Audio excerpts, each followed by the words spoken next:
जहानाबाद नाम का एक गांव जंगल के बीचों बीच हुआ करता था। उस गांव से ट्रेन ट्रैक तो गुजरता था, लेकिन उस गांव में ट्रेन का स्टॉप नहीं हुआ करता था। वो गांव से सिर्फ एक ही रास्ता था और वो झीलों नदी के ऊपर वाले सड़क का रास्ता था। इंद्रदीप नाम का एक कॉन्ट्रैक्टर उस सड़क को तोड़ दिया और सबको ये यकीन दिलवा दिया कि वो बाढ़ की वजह से विनाश हो गया है। अब इन गांव वाले के पास तो और कोई चारा ही नहीं है। रोड को तो मैंने निकाल दिया, तो अब ये सरकार के पास जाकर नया रोड चाहिए यूँ पिटीशन डालेंगे, गवर्नमेंट सैंक्शन भी कर देगा, फिर उस कॉन्ट्रैक्ट से मैं ही तो कमाऊंगा। सोचा, रोड का रास्ता ना होने के कारण सारे गांव वालों को बहुत मुश्किलें हो रही थी। एक प्रेग्नेंट लेडी को अर्जेंट अस्पताल नहीं ले जा पाए तो वे सब बहुत ज्यादा दुखी हुए।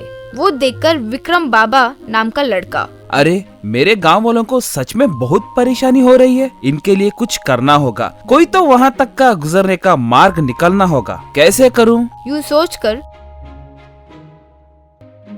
रेलवे डिपार्टमेंट के पास जाकर, सर हमारे गांव का एक ही एक रास्ता था जो भाग में टूट गया। अब हमारे गांव वालों को बहुत तकलीफ हो रही है, स्कूल कॉलेज कहीं भी जाने हमारे पास कोई रास्ता ही नहीं है, अस्पताल तक तो भी जाने का रास्ता नहीं है, इसलिए आप हम पर जरा सी दया करें और ये ट्रेन हमारे गाँव में रुके यूँ कुछ तो इंतजाम कीजिए ना। देखो विक्रम बाबू, ट्रेन रोकना चाहते हो तो वो तो अभी के लिए बहुत मुश्किल है, उसके लिए कई लोगों से परमिशन लेटर्स चाहिए। आप एक काम कीजिए, इस रास्ते पर एक रेल बस चलाने की परमिशन मैं देता हूँ, आप लोग रेल बस तैयार करवा लीजिए।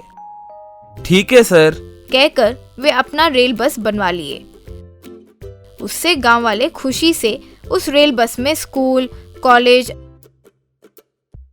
अस्पताल इत्यादि अपने काम के अनुसार जाने लगे थे। ये देखकर इंद्रदीप, अरे मैंने तो सोचा लाचार होकर ब्रिज सैंक्शन करवा लेंगे, लेकिन ये तो रेलवे बस लगाकर बहुत खुश है, इनसे ये भी छीनना होगा, तब जाकर जरूर ब्रिज की मांग करते हुए पिटीशन लगाएंगे, तब वो कॉन्ट्रैक्ट मुझे ही मिलेगा। यूँ कहकर वो किसी भी तरह उस रेल बस को चोरी करवाने के लिए रातों रात दो चोर को बुलवाया। उनसे, रे तुम लोग जाकर उस रेल बस के पहियों को चोरी करो, फिर देखते हैं कि वे रेल बस कैसे चला पाएंगे। चोर फिर रेल बस के पहियों को चोरी कर लिए।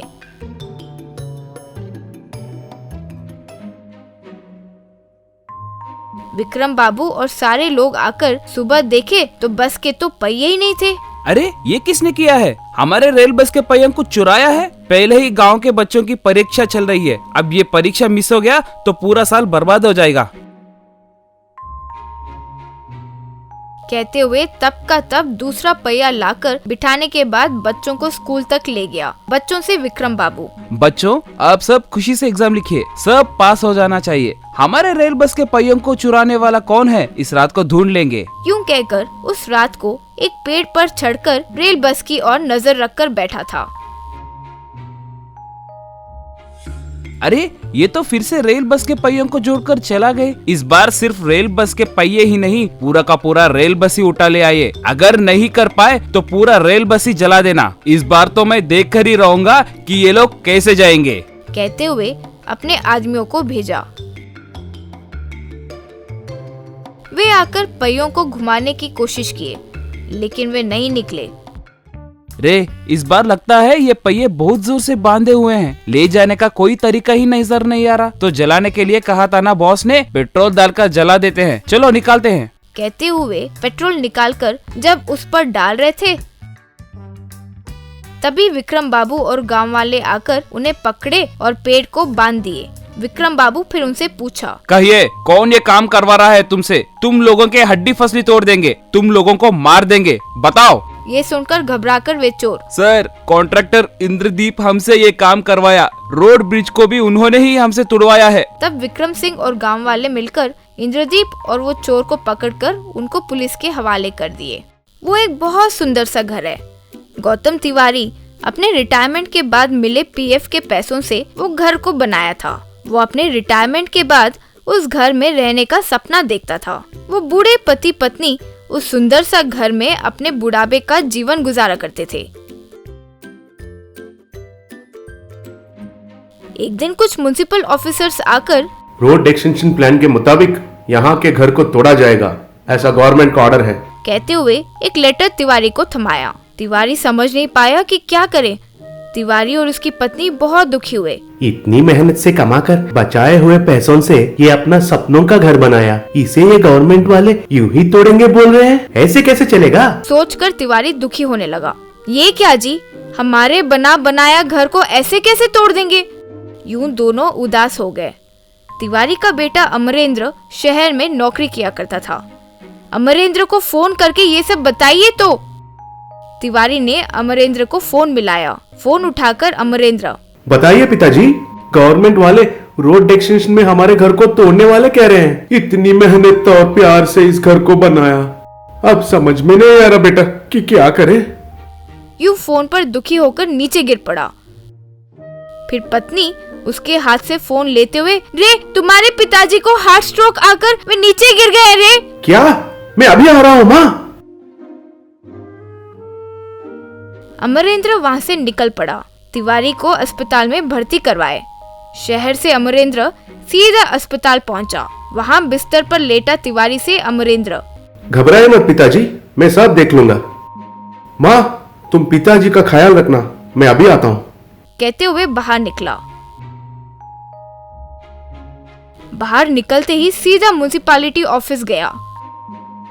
हमारे घर को तोड़ रहे हैं, वो हमारे पिताजी का सपनों का घर है, कृपया करके उसे मत तोड़िए।